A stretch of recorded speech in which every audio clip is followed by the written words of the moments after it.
भैया हम साइकिल लाल भोजपुरिया हलचल हम तूफान बारूद तूफान है और हमारा पूर्ण विश्वास बा कि प्यार दुलार आशीर्वाद देम।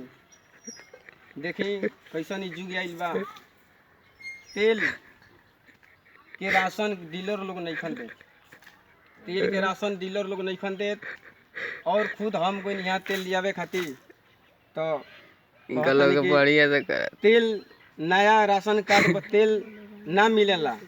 जब हम जवाब देवे लगन यहाँ तो कहत हमें कि आई तो अगला महीना में देम। अभी देखी पता करी, अभी पता करी जाके कि नया कार्ड पर तेल मिलल बा कि ना।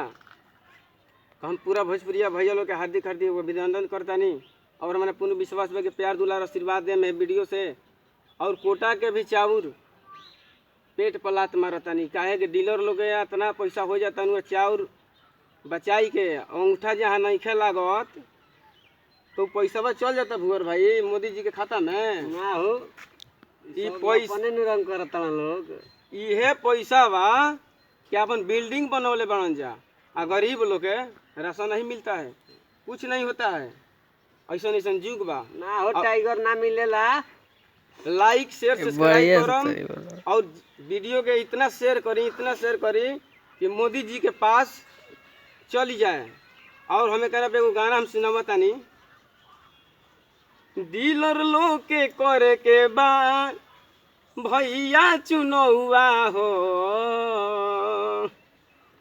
डीलर लोग के करे के बा भैया चुनौआ हो। हाय हाय हाय चिरता गरीबवन के सीनामा दुश्मनवा हो ना, चिरता गरीबवन के हो सीनामा दुश्मनवा हो ना। आवेला चाउर तो नए के बेची देला, भोकड़ल चौरा भैया कोरोना में खियावेला, भोकड़ल चौरा भैया कोरोना में खियावेला।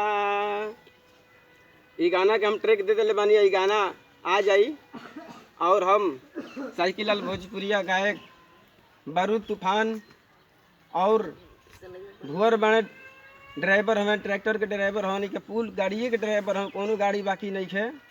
और हमने के वीडियो अच्छा लागल तो प्यार दुलार आशीर्वाद दे हम लाइक शेयर सब्सक्राइब जरूर करम।